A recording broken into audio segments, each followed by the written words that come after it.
Physics एक ऐसा subject जो कि हर बच्चे का नाइटमेयर है एंड हर बच्चे को उसमें स्कोर करने में प्रॉब्लम्स होती है, चाहे वो बहुत ज़्यादा टॉपर हो या फिर वो काफ़ी ज़्यादा एवरेज हो।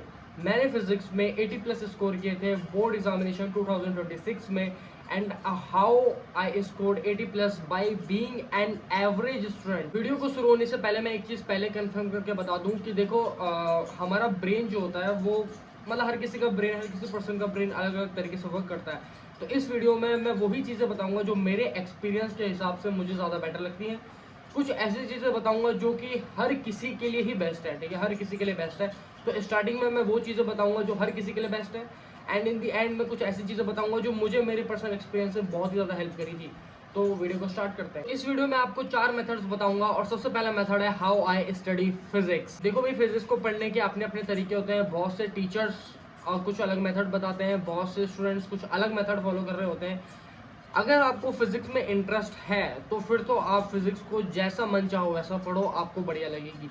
बट अगर आपका फिजिक्स में इंटरेस्ट ही नहीं है, अगर आपको फिजिक्स में 1% मजा नहीं आता, आप कहते हो कि ये तो बहुत बोरिंग सब्जेक्ट है, तो फिर आपको थोड़े से एफर्ट्स लगाने पड़ेंगे। हाउ? देखो यार, मेरे केस में क्या था कि मुझे फिजिक्स में इंटरेस्ट बहुत ज्यादा था, मुझे उसको पढ़ने में बहुत ज्यादा मजा आता था। बट मैं उसको पढ़ता पता कैसे था? सबसे पहला जो मैं मेथड यूज करता था वो था कि revise as more as I can. आप जब स्कूल में जाते हो, आपकी जब क्लासेस स्टार्ट होती हैं, तो आपको स्कूल में फिजिक्स सीधा फर्स्ट चैप्टर से पढ़ा दी जाती है। तो आप चाहे कोचिंग जाओ चाहे ट्यूशन जाओ, आपको क्या करना है कि जब भी आपको स्कूल में फिजिक्स का कोई टॉपिक पढ़ाया जा रहा है, आपको उस टॉपिक को लिखना तो है, ये हम सब करते हैं, बट उस टॉपिक को रिवाइज करना बहुत ज़्यादा ज़रूरी है। उससे असल में होता क्या है कि आपकी जो मेमोरी, देखो आप जब नए नए गए हो क्लास में, तो आपको चीज़ों का पहले बेस बनाना बहुत ज़्यादा ज़रूरी है। अगर आप फर्स्ट चैप्टर है जो फिजिक्स का, उसको अपने दिमाग में उसका बेस बना दो कि इसमें भाई ये वाला टॉपिक आता है, फिर इसमें ये वाला टॉपिक इंपॉर्टेंट है, इसमें ये चीज़ होती है, इसमें ये चीज़ होती है, तो आपको एक तरीके का ब्लूप्रिंट मिल जाएगा कि आपको कैसे उस चैप्टर का प्रिपरेशन करना है और किस पॉइंट पे या किस टॉपिक पे आपको ज़्यादा फोकस करना है। लेकिन जो मैं मेथड यूज़ करता था और मुझे लगता है ये मेथड सबके लिए एप्लीकेबल है, वो ये है कि इस फिजिक्स को जब भी आप पढ़ने के लिए जाते हो क्लास में या कोचिंग में, आपको ऑलरेडी पता होता है कि आपका कौन सा टॉपिक चलने वाला है। तो एक बार घर से ऑलरेडी आप ना एक रीड मार के जाओ, आपके पास बुक होगी फिजिक्स की, उसमें जो वो टॉपिक होगा उसमें जो इंग्लिश अगर आपकी अच्छी है, अगर आपको थोड़ा इंग्लिश समझ में आती है, ऑफकोर्स अगर आप सीबीएसई बोर्ड के बच्चे हो तो आपको इंग्लिश थोड़ी बहुत तो समझ आती होगी, ठीक है, ज़्यादा नहीं, थोड़ी बहुत तो आती होगी। तो उसको रीड मारो, वो जो टॉपिक है उसको रीड करो, स्टार्टिंग से लेके एंड तक उस टॉपिक को रीड करो। आपको कुछ समझने की कोशिश, आपको दिमाग पे ज़्यादा फोकस से मारना है, आपको बस उस टॉपिक को रीड करना है। उससे होता क्या है ना कि जब आपका ब्रेन उन चीज़ों को देख रहा होता है, कि जो जो आप लाइनें पढ़ रहे हो, और आपके ब्रेन में ना क्वेश्चंस बनने लग जाते हैं अपने आप ही। और जब आप क्लास में बैठ के वही टॉपिक पढ़ने जा रहे हो, तो तब आप उन क्वेश्चंस के आंसर फाइंड कर रहे हो, ना कि आप सिर्फ पढ़ रहे हो, ना कि आप सिर्फ वहाँ पे बैठ रखे हो कि ओह अच्छा टीचर ये पढ़ा रहा है आज। नहीं, आप वहाँ पे फोकस्ड हो उन क्वेश्चंस के आंसर ढूंढने में जो आपने ऑलरेडी पढ़ चुके हैं। चाहे आप ये ट्रिक जो है आप ट्यूशन जाने से पहले, कोचिंग जाने से पहले, या फिर स्कूल जाने से पहले, या क्लासरूम में बैठने से पहले कर सकते हो। और ये चीज सबके लिए भाई, सबके लिए एप्लीकेबल है। लेकिन जो चीज है वो ये है कि जो मेरे लिए बहुत ज्यादा एप्लीकेबल थी वो ये थी कि मैं जब भी फिजिक्स को पढ़ता था तो मैं उसमें ज्यादातर फोकस करता था कि थ्योरेटिकल पार्ट जो है मैं उसको निपटा दूं। मतलब कि देखो, हम लोग फिजिक्स के न्यूमेरिकल से बहुत ज्यादा डरते हैं, इसके ऊपर मैं अलग से एक वीडियो बनाऊंगा कि how to perform good in physics numerical, और आप फिजिक्स के न्यूमेरिकल को कैसे एकदम मैक्स टू मैक्स आप बहुत क्रेजी न्यूमेरिकल सॉल्व करने लग जाओगे विद इन उस वीडियो को देखने के बाद आपको बहुत हेल्प मिलेगी। तो मैं क्या करता था, मैं स्टार्टिंग में थ्योरेटिकल पार्ट में ज़्यादा जाता था, ना कि न्यूमेरिकल वाले पार्ट्स में। जितना जितना थ्योरी हो सकता था मैं उतना ज़्यादा गेन करने की कोशिश करता था। जैसे अगर मैं फर्स्ट चैप्टर एग्जाम्पल दूँ, तो हम पे फर्स्ट चैप्टर में एक मेथड है, मेथड ऑफ चार्जिंग समथिंग ऐसा कुछ था वो। तो अब उसमें क्या था कि उसके उसके बाद ठीक है क्वांटाइजेशन ऑफ चार्ज आ जाती है और उसमें उसके न्यूमेरिकल आ जाते हैं। तो मैं क्या करता था, वो जो मेथड वाला था, तो मैं कहता था मैं इस पर अभी थोड़ा हाइपर फोकस रहूंगा, क्योंकि मेरे को अभी सीधा न्यूमेरिकल में जंप करने की जरूरत नहीं है। मैं जब तक इसकी थ्योरी समझ रहा हूँ कि भाई चार्ज कैसे कैसे हम कर सकते हैं, रबिंग था उसमें, बहुत सारी चीज़ें थी, विदाउट कॉन्टैक्ट आई वे, बहुत सारे उसमें इंडक्शन के मेथड से बहुत ज़्यादा कुछ था। तो उन चीज़ों को मैं ज़्यादातर थ्योरी की तरफ आप स्टार्टिंग में पहले जाओ, ना कि न्यूमेरिकल्स की तरफ, और ये बहुत ही बेसिक चीज़ है। सेकंड चीज़ है हाउ आई रिमेंबर फिजिक्स। तो देखो भाई, एक चीज़ मैं बताता हूँ जो कि है सबसे स्टार्टिंग में, कि ये चीज़ जो सबके लिए एप्लीकेबल है, कि भाई देखो, आपको अगर फिजिक्स को रिमेंबर करके रखना है कि आपने क्या पढ़ा था, तो आपको सबसे ज़्यादा रिविजन ही करना पड़ेगा। ठीक है, रिविजन करने का देखो मैं बता रहा हूँ, रिविजन करना बहुत ही ज़्यादा बोरिंग चीज़ है। बोरिंग एक्टिविटी है, मैं ये पर्सनली फील करता हूँ। बट इस बोरिंग एक्टिविटी को आप इंटरेस्टिंग बना सकते हो बाय जस्ट गिविंग क्विज। आप एंड आपके फ्रेंड आपस में उसी चैप्टर की क्विजिंग कर रहे हैं कि टीचर ने उस टाइम क्या पढ़ाया था तुझे याद है। और अगर आपके पास फ्रेंड्स नहीं है, समहाउ आपके पास दोस्त नहीं है, तो आपके पास चैट जीपीटी तो होगा ही। आप चैट जीपीटी में जाके लिखो कि भाई देखो मैंने ये वाला चैप्टर पढ़ रखा है और मुझे ना तो उससे कुछ क्वेश्चन आंसर पूछते रहे। और मैं ये मेथड फॉलो करता था पर्सनली, क्योंकि मैं 200 ज़्यादा नहीं पूछता था। सेकेंड मेथड जो कि मेरे लिए पर्सनली एप्लीकेबल था वो ये था कि मैं हर एक चीज़ को एक चार्ट बना करके उसमें लिखता था। अभी भी मेरे पास 2 चार्ट होंगे। एक चार्ट में जो मैंने बेसिक फार्मूले लिखे हुए थे, जो कि हर कोई स्टूडेंट करता है। अगर आप नहीं कर रहे हो तो कर लो भाई, बेसिक फार्मूले जितने भी होते हैं फिजिक्स के उनको लिखो, जो जो इंपॉर्टेंट फार्मूलेज है उनको एक चार्ट में बना करके लिखो। एट सेकेंड जो चार्ट होता था उसमें मैं वो चीज़ें लिखता था जो मुझे रिमेंबर करनी होती थी। जैसे मैंने बेसिक डेफिनेशन लिख दी, बेसिक चैप्टर का ओवरव्यू लिख दिया। तो ये चीज़ मैं पर्सनली फॉलो करता था और इससे भाई रिजल्ट मिलते हैं 100%। थर्ड और सबसे इंपॉर्टेंट मेथड है how I wrote in physics examination.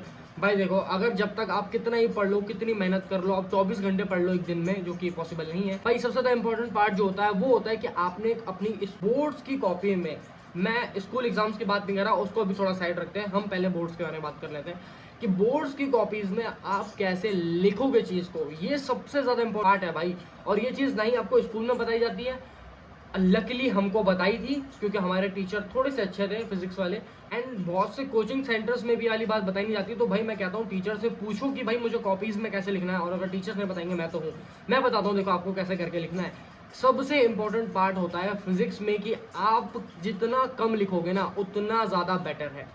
कम का मतलब होता है भाई लेस क्वांटिटी मोर क्वांटिटी। आपको ज़्यादा फालतू की इंग्लिश नहीं लिखनी है वहाँ पे कि भाई मैं ये वाली लाइन भी चेप दूंगा, ये वाली लाइन भी चेप दूंगा तो कूल लगेगा, ज़रूरत नहीं है। अगर आप डेरिवेशन कर रहे हो, डेरिवेशन 5 नंबर की कभी नहीं आती है, ठीक है। हमेशा जब भी क्वेश्चंस आते हैं सीबीएसई में, वो आते हैं 5 नंबर में। 3 टाइप के क्वेश्चंस आते हैं, एक में आपको डेरिवेशन करनी होती है, एक में आपको न्यूमेरिकल करना होता है, और एक में थोड़ा सा थोड़ा सा कॉम्पिटेंसी वाला ज़्यादा पूछते हैं तो वो आपको सॉल्व करना है। तो डेरिवेशन जब भी आएगी आपके पास 2 या 2.5 नंबर की डेरिवेशन आएगी, उसको भाई इतना 2-3 पन्ने में ले जाने की कोई जरूरत नहीं है। एक पन्ने में, 1.5 पन्ने में डेरिवेशन खत्म करो। लिखना किस तरीके से कि पहले भाई उसका ओवरव्यू लिखो कि आप क्या क्या उस डेरिवेशन में देने वाले हो, आपको क्या क्या इंफॉर्मेशन है, लेट वेट करके कि लेट अज्यूमिंग दिस।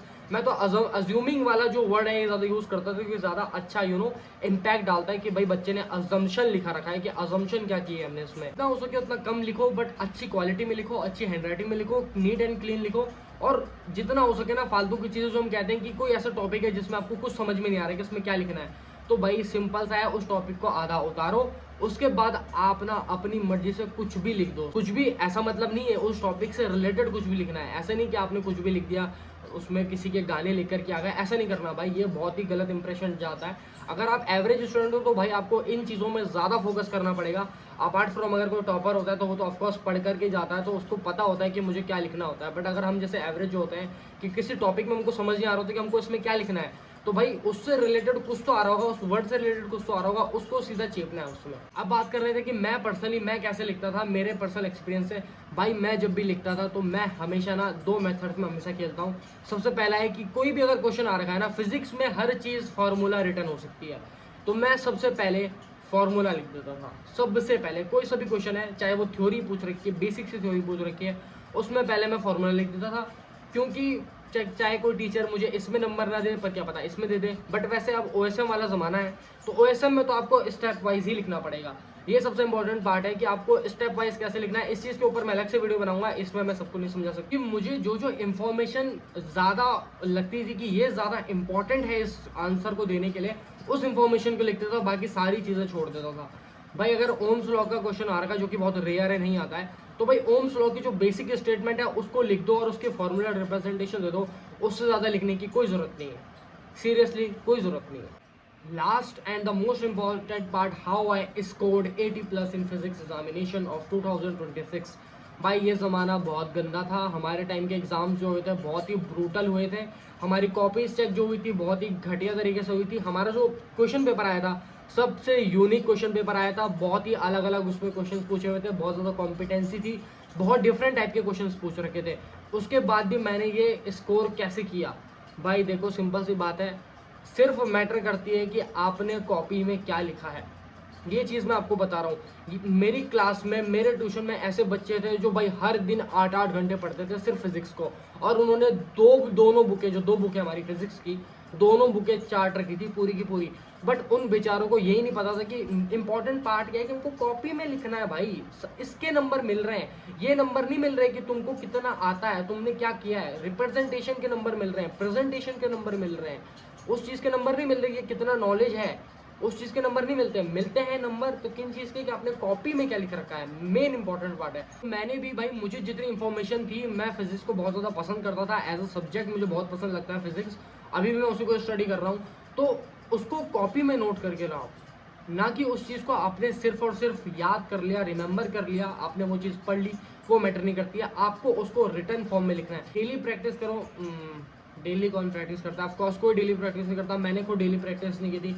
मैंने सिर्फ और सिर्फ किस तरीके से प्रिपरेशन की थी वो मैं आपको ज़रूर बताऊंगा आपने आने वाले वीडियोस में। अगर ये वीडियो अच्छे रीच कर रही है, आप तक पहुंच रही है, आपको हेल्प कर रही है, विच इज़ गुड। मैं अपनी सारी जर्नी आपके सामने खोलने को तैयार हूँ भाई। मैं भी एवरेज था और अभी भी हुई, and still I am learning so many things.